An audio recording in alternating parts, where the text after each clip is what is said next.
আসসালামু আলাইকুম রহমতুল্লাহ। প্রিয় ফ্যান ফলোয়ার, ইসলামে ৮টি জিনিস গোপন রাখতে বলা হয়েছে।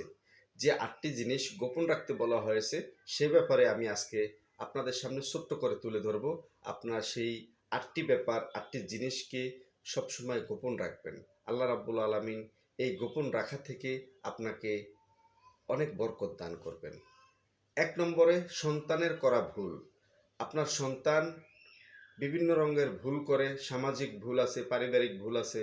এই ভুলগুলিকে সমাধান করার জন্য কারো কাছে না বলে নিজে থেকে আল্লাহর কাছে ক্ষমা প্রার্থনা করুন, আল্লাহর কাছে দোয়া করুন এবং সেটা নিজে থেকে গোপন রাখুন।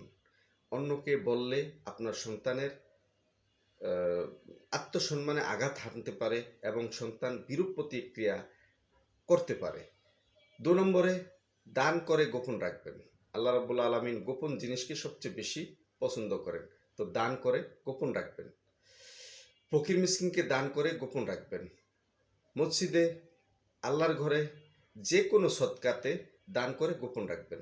এই কারণে গোপন রাখবেন, আল্লাহ গোপন জিনিস আপনার রসুল পাক সাল্লাল্লাহু আলাইহি ওয়াসাল্লাম বলছেন, ডান হাতে দান করলে বাম হাতে যেন খবর না জানে। অর্থাৎ কাউকে সাক্ষী রেখে দান করবেন না, শুধু আল্লাহ সন্তুষ্টির জন্য দান করবেন।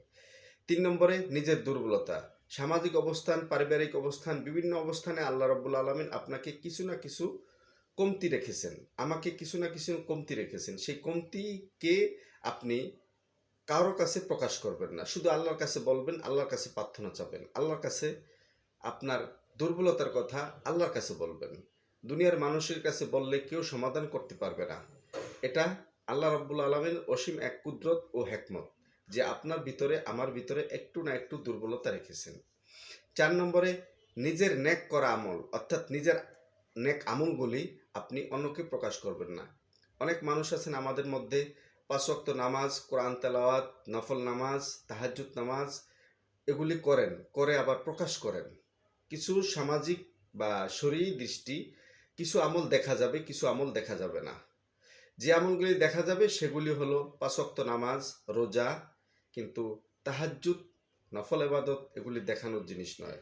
সুতরাং এগুলি করে গোপন রাখবেন, কাউকে বলবেন না। ৫ নম্বরে নিজের করা পাপ সমূহ, নিজে যে সমস্ত পাপ করেছেন সেগুলির জন্য আল্লাহর কাছে ক্ষমা প্রার্থনা করুন সবসময়।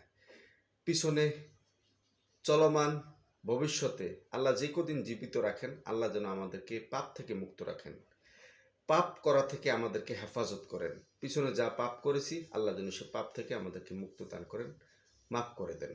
৬ নম্বরে ভবিষ্যতে যা করতে চান, ভবিষ্যতে যা করতে চান তা কাউকে বলবেন না, শুধু আল্লাহকে বলবেন।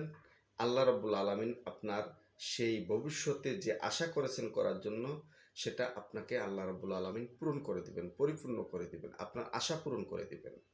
৭ নম্বরে ধন সম্পদ, আপনার যা ধন সম্পদ আল্লাহ দিয়েছেন, অর্থ সম্পদ আপনাকে দিয়েছেন, সে অর্থ সম্পদ কতটুকু আপনার কাছে আছে, কতটুকু নাই, সেটা আপনি অন্যকে প্রকাশ করবেন না, গোপন রাখবেন। অন্যকে প্রকাশ করলে হিংসাত্মক মনোভাব তৈরি হবে মানুষের মাঝে, আপনার প্রতি হিংসাত্মক আচরণ করবে, আপনার সাথে খারাপ ব্যবহার করবে। নাই সেটাও করবে, আছে সেটাও করবে। সুতরাং অর্থ সম্পদের ব্যাপারে রসুল পাক সাল্লাল্লাহু আলাইহি ওয়াসাল্লাম বলেছেন, যা তোমার আছে তুমি আল্লাহর কাছে প্রকাশ করো এবং আল্লাহর কাছে শুকরিয়া আদায় করো, আর যা নাই তাও আল্লাহর কাছে শুকরিয়া আদায় করো, কারো কাছে প্রকাশ করো না। ৭ নম্বরে ৮ নম্বরে পরিবারের বিভিন্ন ঝামেলা। ৮ নম্বর, ৭ নম্বর বলেছি ভাই। ৮ নম্বরে পারিবারিক বিভিন্ন ঝামেলা, আপনার ফ্যামিলিতে আপনার মা, ভাই, বোন, স্ত্রী, সন্তান আছেন, বিভিন্ন ঝামেলা হতেই পারে একসাথে থাকলে। ইসলাম কিন্তু যৌথ ফ্যামিলিকে সবচাইতে বেশি প্রাধান্য দিয়েছেন। যৌথ ফ্যামিলিতে আল্লাহ রাব্বুল আলামিন পছন্দ করেন, রসুল পাক সাল্লাল্লাহু আলাইহি ওয়াসাল্লাম পছন্দ করেন। তো যৌথ ফ্যামিলিতে বিভিন্ন ঝামেলা হতেই পারে, সেই বিভিন্ন ঝামেলা থেকে আপনাকে নিজে থেকেই মুরব্বীদের সাথে নিয়ে ঘরে বসেই সমাধা করতে হবে। মানুষকে জানানো যাবে না, গোপন রাখতে হবে। মানুষ যদি আপনার এই ব্যাপারগুলি জানে তাহলে মানুষ এই ব্যাপার নিয়ে হাসি তামাশা করতেই পারে, সবার কাছে একরকম লাগবে না। তো ভাই, আমি যে ৮টি বিষয় আলোচনা করলাম, এই ৮টি বিষয়ে রসুল পাক সাল্লাল্লাহু আলাইহি ওয়াসাল্লামের হাদিস দ্বারা প্রমাণিত। সুতরাং আপনারা বা আমরা ভাই এই বিষয়গুলিকে গোপন রেখে বাকি জীবন সুন্দরভাবে পরিচালিত করব। আল্লাহ রাব্বুল আলামিন আমাদের জীবনের বরকত দান করুন, গুনাহ থেকে মুক্ত রাখুন। ভিডিওটি যদি ভালো লাগে তাহলে ভাই একটু শেয়ার করে দিবেন।